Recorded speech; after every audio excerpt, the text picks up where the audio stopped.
Okey, boleh nampak skrin PowerPoint cikgu dengan jelas ke semua pelajar? Boleh. Boleh. Boleh. Okey, kita mula sekarang. Okay, untuk bab 3 ini, kita akan lihat pengaruh pergerakan bumi terhadap cuaca dan iklim. Di mana dalam bab ini kita akan mengkaji macam mana bumi kita bergerak. Okay. Untuk bab ini kita ada 3.1, 3.2 dan 3.3. Tapi untuk pagi ini, cikgu hanya sempat masukkan 3.1, kita belajar pergerakan bumi, kita belajar putaran bumi sahaja. Satu lagi pergerakan bumi, 3.3, kita akan belajar minggu hadapan. Sebab peredaran bumi iaitu 3.3 itu banyak benda yang kita nak belajar. So, cikgu akan masukkan bahagian itu pada minggu hadapan. Okey, kita lihat objektif pembelajaran kita. Pada akhir pembelajaran, cikgu berharap semua pelajar ini akan menyatakan dua cara pergerakan bumi, kemudian menerangkan bagaimana putaran bumi dan peredaran bumi itu berlaku dan menerangkan apakah kesan putaran bumi.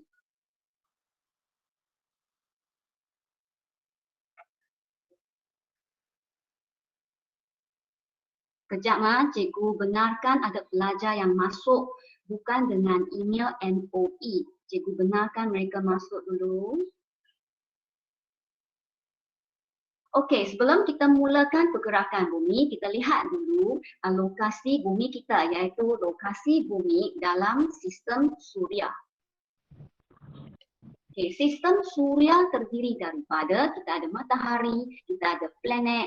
Cikgu nak tanya sekarang, ada berapa buah planet dalam sistem suria kita?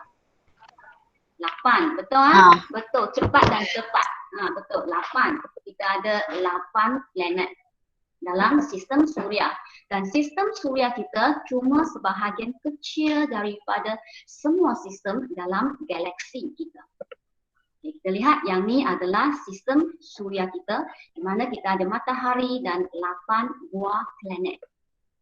Semua planet ni dia akan bergerak, kita panggil beredar. Beredar mengelilingi matahari yang berada di pusat. Dan setiap planet ini mereka akan beredar mengikut orbit. Apa itu orbit? Orbit ialah landasan. Contohnya kita lihat kita ada landasan kereta api. So kereta api ni dia akan bergerak di atas landasan sendiri. So setiap planet ini mereka mempunyai orbit yang tersendiri di mana mereka akan beredar mengikut landasan tersebut. Tapi kita tak panggil landasan, kita panggil orbit. Okey, sekarang cikgu akan tujukan soalan. Okey, kita lihat sistem suria ni. Soalan 1. Yang ni pop quiz pertama. Cikgu sediakan 3 pop quiz. Soalan yang pertama, namakan planet yang terletak paling jauh dari matahari. Neptune. Tuliskan jawapan kamu dalam Neptune, betul. Tuliskan jawapan kamu di chat box supaya cikgu senang tunjuk nanti. Betul? Wahyu, Izati, Neptune. Okey, boleh? Kita ambil 3 jawapan yang paling tepat. Okey, soalan nombor 2. Namakan planet yang paling besar dalam sistem suria. Okey, tuliskan jawapan kamu. Hazim, betul. Mustari, ya. Syarumati, Alia, bagus. Ramai yang boleh jawab. Saya rasa ada buku teks tu. Buka buku teks. Okey, kita lihat soalan seterusnya. Soalan yang ketiga. Ini susah. Ini tak ada dalam buku teks. Namakan planet yang tidak lagi dikenali sebagai planet dalam sistem suria. Dulu kita belajar dalam sistem suria ada 9 planet tau. Oi, betul. Ramai yang sudah jawab dengan betul. Pluto. Jawapannya adalah Pluto. Sebelum tahun 2006, sistem suria kita terdiri daripada 9 planet. Iaitu termasuk planet Pluto ini. Selepas saintis dan penyelidik mereka mendapati bahawa Pluto itu tidak lagi layak untuk dikenali sebagai planet. maka kita cuma ada 8 saja. Pluto tu masih ada tapi dia tak pakai gelaran planet lagi. Ada siapa di sini yang boleh beritahu cikgu apakah sebab mengapa Pluto tidak lagi dikenali sebagai planet? Susah jawapan ni, buka mic ya. Kalau tak type dengan panjang pula. Ada siapa yang boleh jawab, boleh buka mic dan jawab. Soalan cikgu, mengapa Pluto tidak lagi memakai gelaran planet walaupun dia masih ada dalam sistem suria kita? Sebab Sebab Pluto ni dia nak ambil masa bertahun-tahun untuk lengkapkan satu satu peredaran. daran. Maksudnya Pluto itu mengambil masa yang singkat sahaja untuk mengelilingi matahari. Okey, ada jawapan yang lain ke? Selain jawapan Hazim ke yang jawab tadi?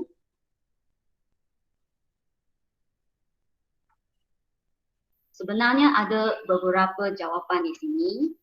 Kamu boleh di Google mengapa Pluto tidak lagi dikenali sebagai planet. Tapi jawapan yang paling senang adalah Pluto itu terlalu kecil. Dia kalau ikut saiz planet, dia tak layak untuk dikategorikan sebagai planet saiz yang kecil. Lagi satu, kalau kita lihat orbit, setiap orbit bagi planet dalam sistem suria ni adalah berbentuk bujur. Tapi Pluto, orbitnya bukan berbentuk bujur. So, dia tidak boleh dipanggil sebagai planet. Okey, kita lihat slide seterusnya. Sekarang kita akan lihat jenis pergerakan bumi. Ada 2 jenis pergerakan bumi. Satu, putaran bumi dan satu lagi peredaran bumi. Pagi ini kita hanya fokus kepada putaran bumi sahaja. Apa itu pergerakan bumi? Pergerakan bumi kalau kita lihat dalam gambar ini, bumi kita dia akan berputar pada paksi sendiri dan sambil itu dia akan mengelilingi matahari mengikut orbit yang macam cikgu cakap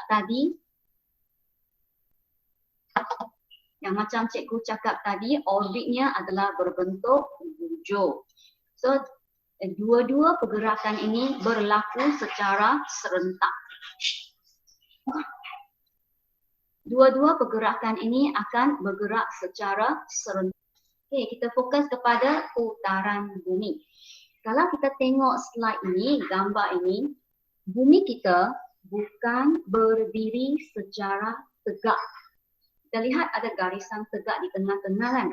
Tapi bumi kita terpesong ke sebelah, dengan darjahnya lebih kurang 23,5 darjah. 23.5 darjah. Di mana bumi kita akan terpesong dan bukan berdiri secara tegak.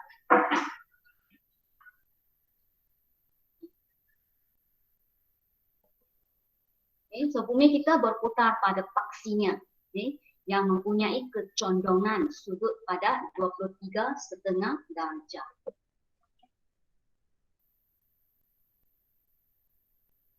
So, gambar ini menunjukkan bahawa bumi kita adalah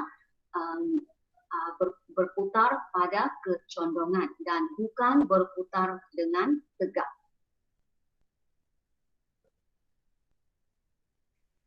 Putaran bumi adalah dari barat ke timur ataupun mengikut arah lawan pusingan jam. Kalau kita perhatikan putaran bumi, bumi berputar mengikut arah dari barat ke timur. So, maksudnya negara-negara yang terletak di bahagian timur akan nampak sinaran matahari terlebih dahulu berbanding dengan negara-negara di barat. Kerana bumi berputar dari barat ke timur.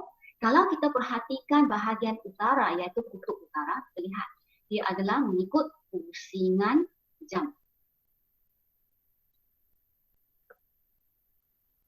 satu putaran yang lengkap akan mengambil masa 24 jam. So, satu putaran yang lengkap adalah mengambil masa 1 hari. Okay, sekarang kita akan masuk bab kuis 2, di mana cikgu sudah sediakan 8 soalan. So, kamu boleh tulis jawapan di bahagian checkbox, soalan objektif. So, kamu hanya tulis jawapan A, B, C ataupun D. Okay, soalan 1. Yang manakah cara pergerakan bumi dalam sistem suria? Yang ni ada 2 jawapan, ada 2 pergerakan bumi. Tuliskan jawapan kamu A dan B ataupun C dan D. Tuliskan jawapan kamu. Saya nak namakan 2 pergerakan bumi.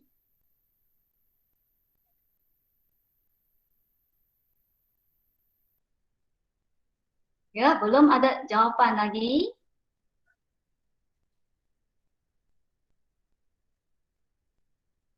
Nurina, C dan D. Idea Haziq, C dan D. Journalist Frank, D saja ke C dan D? Tuan, jawapannya adalah C dan D. Putaran bumi dan peredaran bumi. Kita lihat soalan yang kedua pula. Soalan yang kedua. Bumi berputar pada apa? Sambil beredar mengelilingi matahari mengikut orbitnya yang berbentuk apa?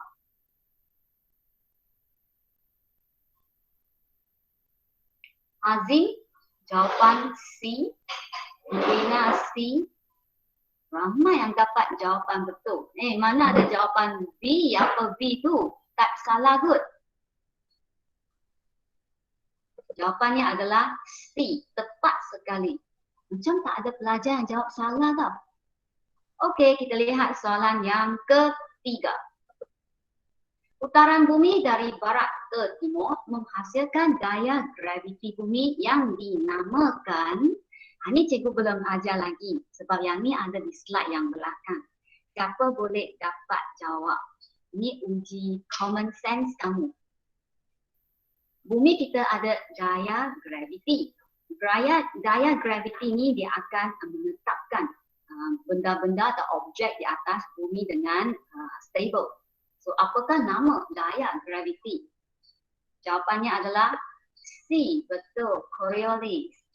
Ramai yang jawab dengan tepat. Bagus. Kita lihat soalan yang keempat. Bumi berputar pada paksinya dari arah apa ke arah apa? Jawapan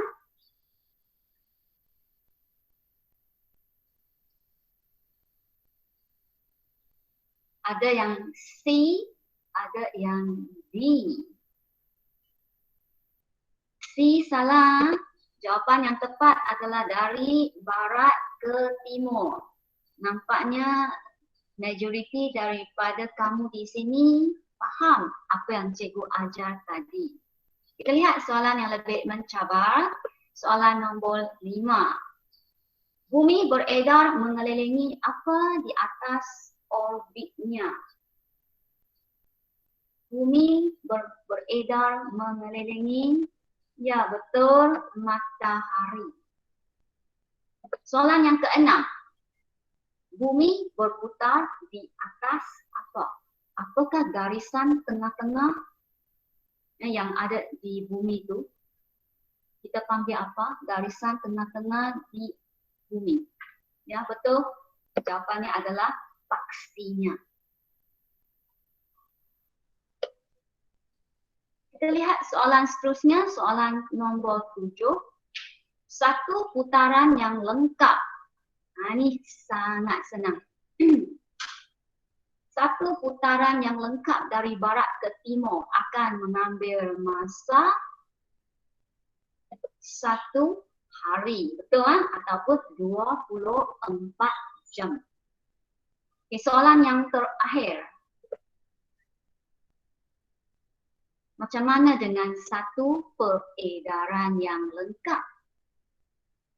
Satu peredaran yang lengkap. mengelilingi matahari mengambil masa betul setahun. Ramai yang boleh jawab dengan tepat. Macam mana dengan pelajar lain yang belum jawab? Habis pop quiz nombor 2 ni, kita lihat slide yang seterusnya. Yang ni lebih mencabar. Kita nak belajar kalau bumi berputar dari barat ke timur, apakah kesannya? Apakah kesan pergerakan bumi ini, iaitu putaran bumi? Di sini ada 4 kesan yang kita boleh perhatikan di sini. Maka kita adanya siang dan malam, kita adanya perbezaan waktu tempatan, pembiasan angin lazim dan kejadian air laut yang pasang surut pada setiap hari. Kita akan lihat setiap kesan ini dengan terperinci dalam slide yang kemudian. Kita masuk kesan putaran bumi yang pertama, iaitu kejadian siang dan malam. Mengapa putaran bumi boleh menyebabkan siang dan malam? Kalau kita lihat di sini, matahari akan bumi berputar dari barat ke timur dan kawasan yang menghadap ke matahari adalah mengalami waktu siang. Bagi kawasan di sebelah belakang ataupun kawasan yang tidak menghadap ke matahari, kawasan tersebut akan mengalami waktu malam. So kalau kita lihat di sini, negara-negara yang terletak pada waktu siang, apabila bumi berputar ke belakang matahari, maka negara tersebut akan mengalami waktu malam. So ini akan berlaku setiap hari. Kamu kena ingat bahagian yang menghadap siang, bahagian yang terbelakang, yang terletak di belakang adalah waktu malam. Sekarang kita lihat pembiasan angin lazim pula. Apa itu angin lazim? Angin lazim ialah angin yang sentiasa berlaku di bumi kita.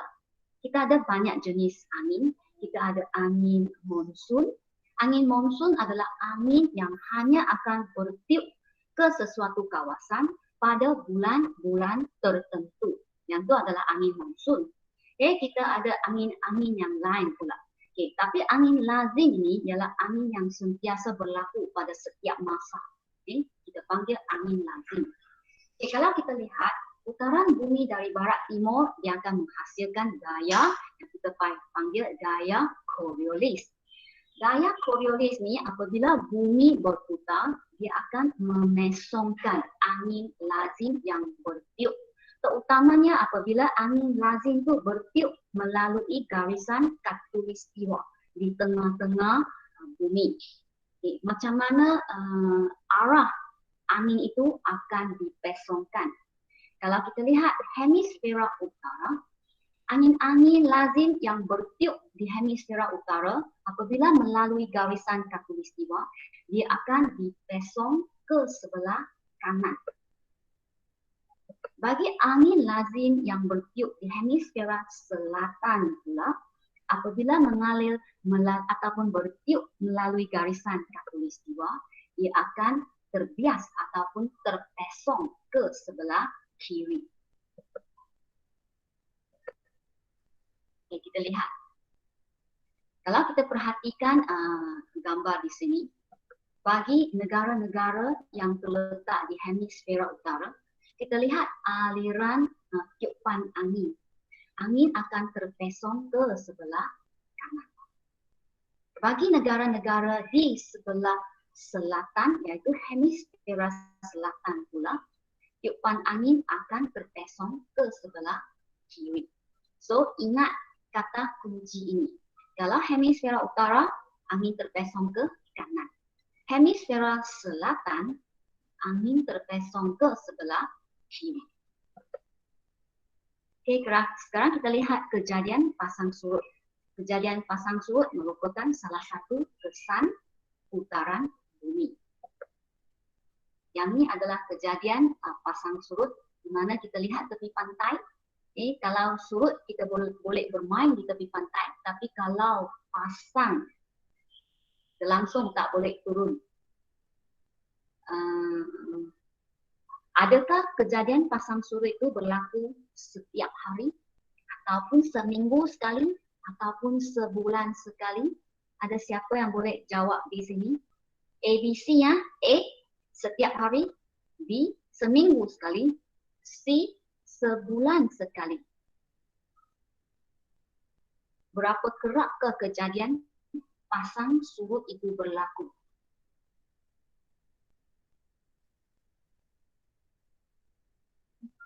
Ya, Darius sudah jawab. Dia jawab C kah?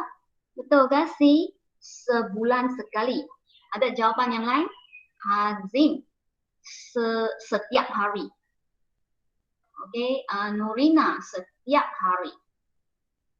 Betul ah? Kejadian pasang surut berlaku setiap hari. Okay? Bukan setiap hari saja, tapi dia berlaku sebanyak 2 kali dalam satu hari. Kejadian pasang surut ni berlaku sebab kita ada daya tarikan graviti bumi dan sama juga bulan juga ada tarikan. Matahari juga ada dayanya sendiri. So, apabila bumi, bulan dan matahari berada di garisan yang tegak ataupun garisan yang sama, maka kejadian pasang surut yang besar akan berlaku. Kita akan lihat sekarang. Okay, kita lihat bulan saja. Bulan mempunyai tarikan graviti bulan sendiri. So apabila bumi berputar, kalau kita lihat di sini, bulan ni dia akan menarik air laut di permukaan bumi ke arahnya. Dan ia akan menyebabkan air laut itu pasang. Soalan cikgu di sini, kalau kita ada 4 buah negara di atas permukaan bumi, iaitu A, B, C, D. Negara mana yang mengalami air pasang?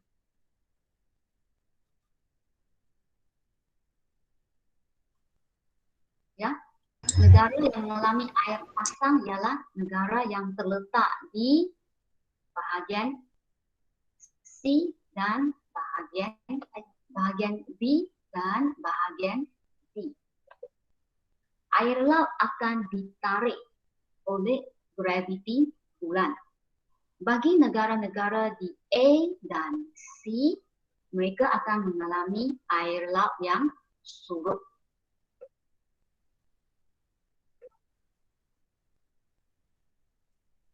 Bumi berputar, sekarang bahagian C, B dan D pula berada di bahagian A dan C.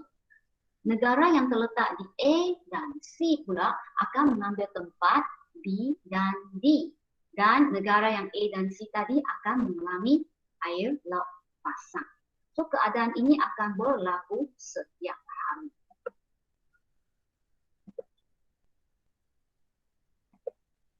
Okay, kita lihat ada 2 jenis pasang surut.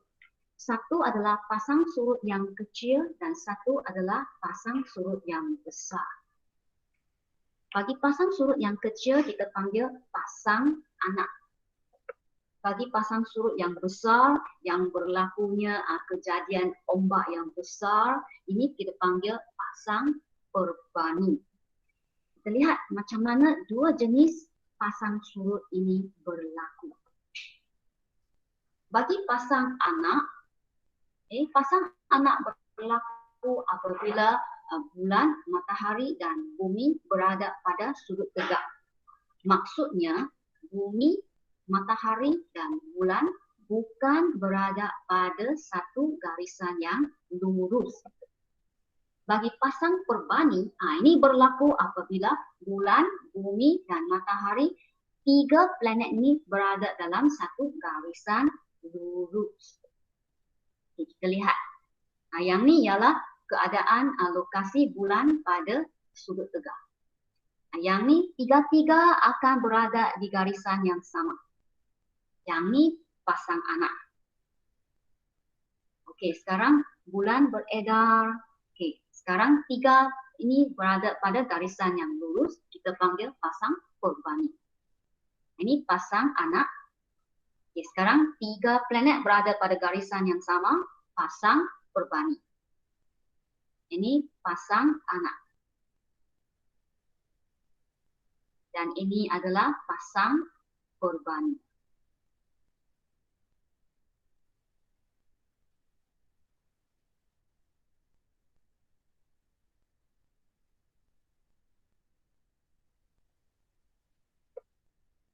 Okey, sekarang kita pergi ke kesan putaran bumi yang terakhir, iaitu perbezaan waktu tempatan.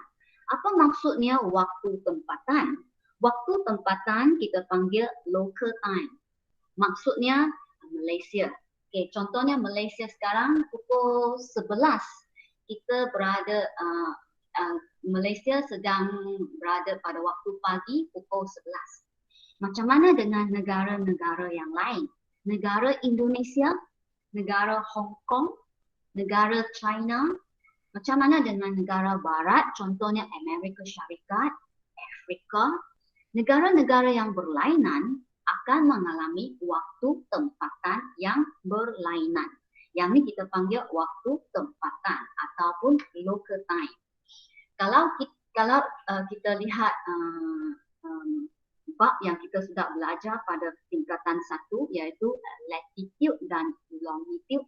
Waktu tempatan adalah dipengaruhi oleh longitude, iaitu di mana letaknya negara tersebut, adakah di sebelah barat ataupun di sebelah timur. Okey, kita lihat. Tadi kita sudah belajar satu putaran yang lengkap mengambil masa 24 jam.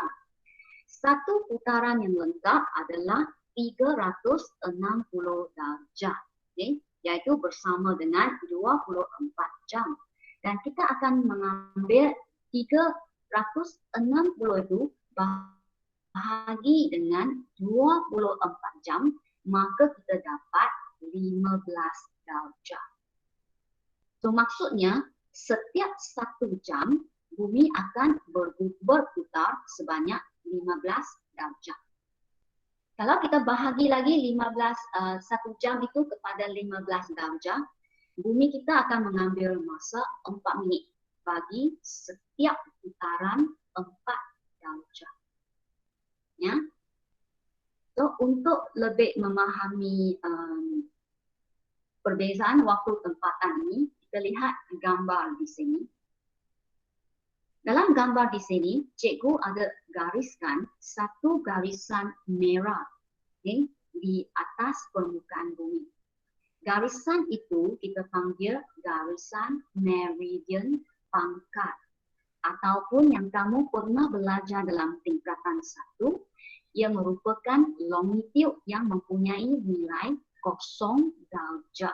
Okay, kita panggil garisan meridian pangkat. Kita lukiskan garisan virtual ni, iaitu garisan yang maya ini, mengikut satu kedudukan tempat di United Kingdom berdekatan dengan London. Tempat itu namanya adalah Greenwich. Okay. So dari tempat itu kita lukiskan satu garisan maya ke bawah dan kita panggil garisan itu sebagai garisan meridian pangkat. So garisan meridian pangkat ini akan dijadikan satu rujukan, di mana negara-negara yang terletak di bahagian timur kita panggil negara timur. Negara yang terletak di bahagian barat kita panggil negara barat. So contoh di sini Malaysia adalah negara timur, Indonesia, Singapura, semua negara Asia Tenggara, negara Asia, contohnya China, Rusia, Hong Kong, Taiwan, Filipina, Jepun, semua adalah negara-negara timur. Negara-negara barat pula terdiri daripada contohnya di sini Amerika Syarikat, Amerika Selatan, Kanada, Greenland, Alaska, semua itu adalah merupakan negara-negara barat. Okay, kita lihat. So oleh kerana bumi kita berputar dengan masa 24 jam, maka kita boleh bahagikan bumi kita kepada 24 zon. Di mana setiap zon itu adalah 1 jam ataupun bersamaan dengan 15 darjah. Semua negara yang terletak pada zon yang sama mempunyai waktu tempatan yang sama. Bagi negara yang terletak bersebelahan, contohnya Indonesia dan Malaysia terletak pada zon yang bersebelahan, maka beza waktu tempatan adalah 1 jam. Sebab beza satu zon adalah 1 jam. Kalau kita perhatikan peta di sini, ya, kita lihat kawan kita yang tinggal di London, iaitu berdekatan dengan Greenwich, di mana dia jatuh pada zon 0 darjah. Waktu di sana adalah 12 tengah hari. Kawan kita di London sedang bekerja. Macam mana dengan kita? Kita yang terletak di Kuala Lumpur. Zon kita adalah jauh berbeza dari kawan kita dari London. Kita ni sedang pukul, kalau tak silap saya, kita pukul 7 dan kita sedang makan malam. Kawan kita yang berada di Tokyo, iaitu negara Jepun pula, waktu mereka adalah pukul 9 dan mereka sudah habis makan malam, waktu malam, sedang menonton televisyen. Macam mana dengan kawan kita yang tinggal di jauh dari kita, yang terletak di negara barat, iaitu San Francisco. Mereka masih tidur lagi, belum bangun lagi. Kita ni sudah hari ni hari Jumaat. Kawan kita di San Francisco masih tidur lagi. Mereka masih waktu awal pagi pukul 4. Belum bangun. Tetapi kita sudah pukul 12. Pukul 11. Okey, itu saja untuk hari ini. Untuk menguji kesan-kesan putaran bumi, cikgu ada sediakan 4 ataupun 6 soalan. Kita lihat soalan pertama. Get ready ya. Cikgu akan mulakan soalan 1. Kejadian siang dan malam, pembiasan angin lazim. Semua itu adalah disebabkan oleh jawapan Azim, Najwa. Ramai yang sudah jawab. Idea. Lee. Akila. Kita lihat soalan nombor 2. Semakin mencabar soalan cikgu. Bahagian bumi yang menghadap matahari akan mengalami waktu Azim. Sudah jawab betul. Lagi Frank. Akila.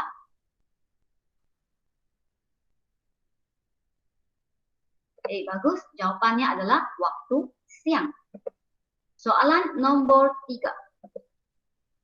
Perbezaan waktu bagi sesebuah negara disebabkan oleh mengapa setiap negara mempunyai waktu tempatan yang tak sama?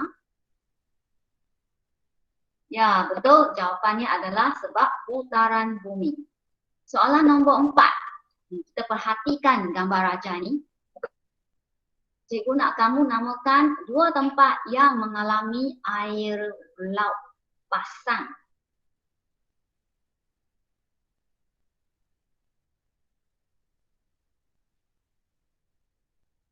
Ya, betul. Jawapannya adalah D dan D. Soalan nombor 5. Berapakah nilai sudut jika bumi berputar dalam 1 jam? 1 jam mengambil masa, 1 jam mengambil putaran sejauh berapa darjah? Ya, ramai yang jawab C, 180. Ada jawapan lain?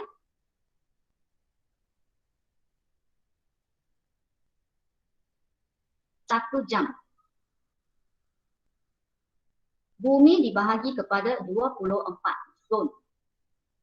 Maka setiap zon adalah 1 jam.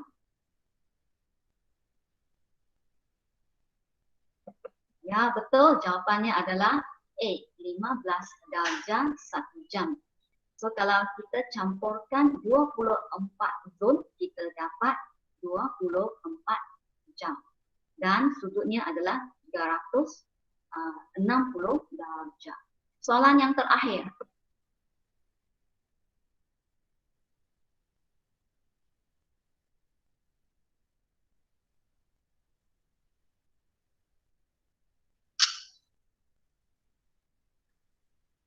Soalan 6 masih tak ada jawapan lagi.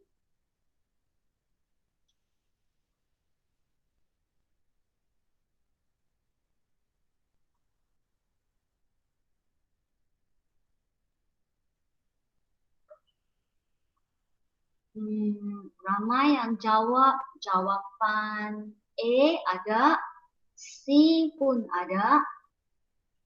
Tetapi ramai yang jawab jawapan A.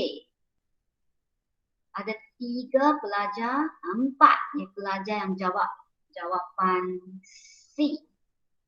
Okey, kita lihat jawapannya adalah C. Tepat sekali, garisan meridian pangkal. Garisan khatulistiwa adalah salah. Okay. Garisan khatulistiwa adalah terletak di tengah-tengah. Garisan khatulistiwa adalah garisan latitude, di mana dia membahagikan bumi kepada 2, iaitu negara di utara dan negara di selatan. Okay. Yang bahagikan bumi kepada negara barat dan negara timur adalah longitude. Longitude 0 darjah ini kita panggil garisan meridian pangkal. Okay. Saya rasa kan cikgu kena sediakan soalan yang lebih mencabar pada minggu hadapan. Susahlah pelajar ni, semua boleh jawab dengan tepat. Next week cikgu akan sediakan soalan yang mencabar. Saya nak lihat adakah pelajar yang boleh jawab lagi.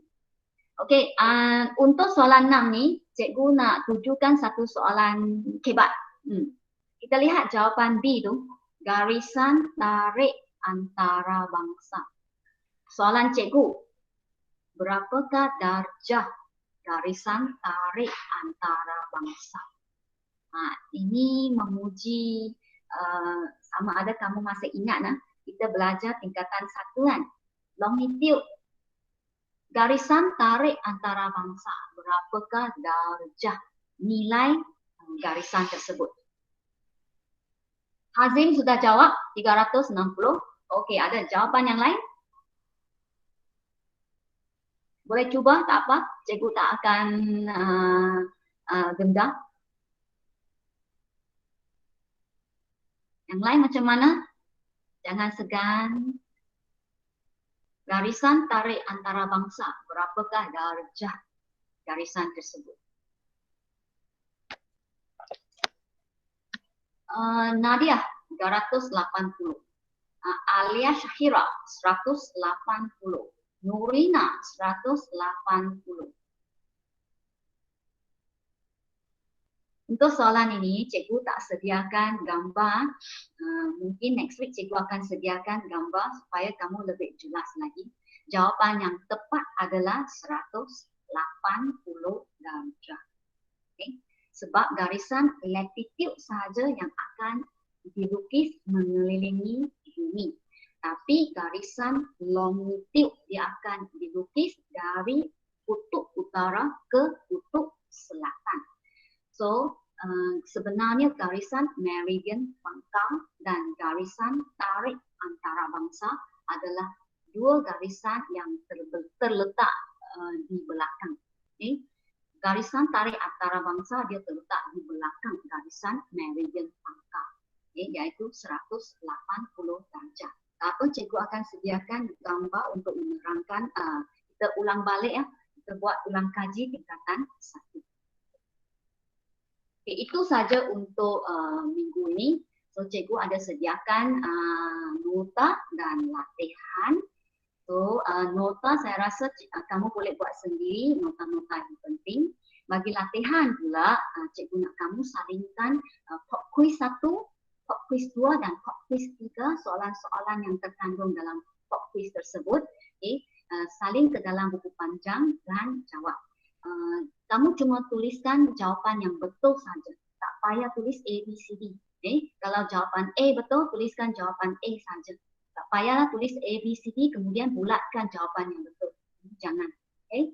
So itu saja, kita lihat apa lagi yang soalan yang nak diterbitkan.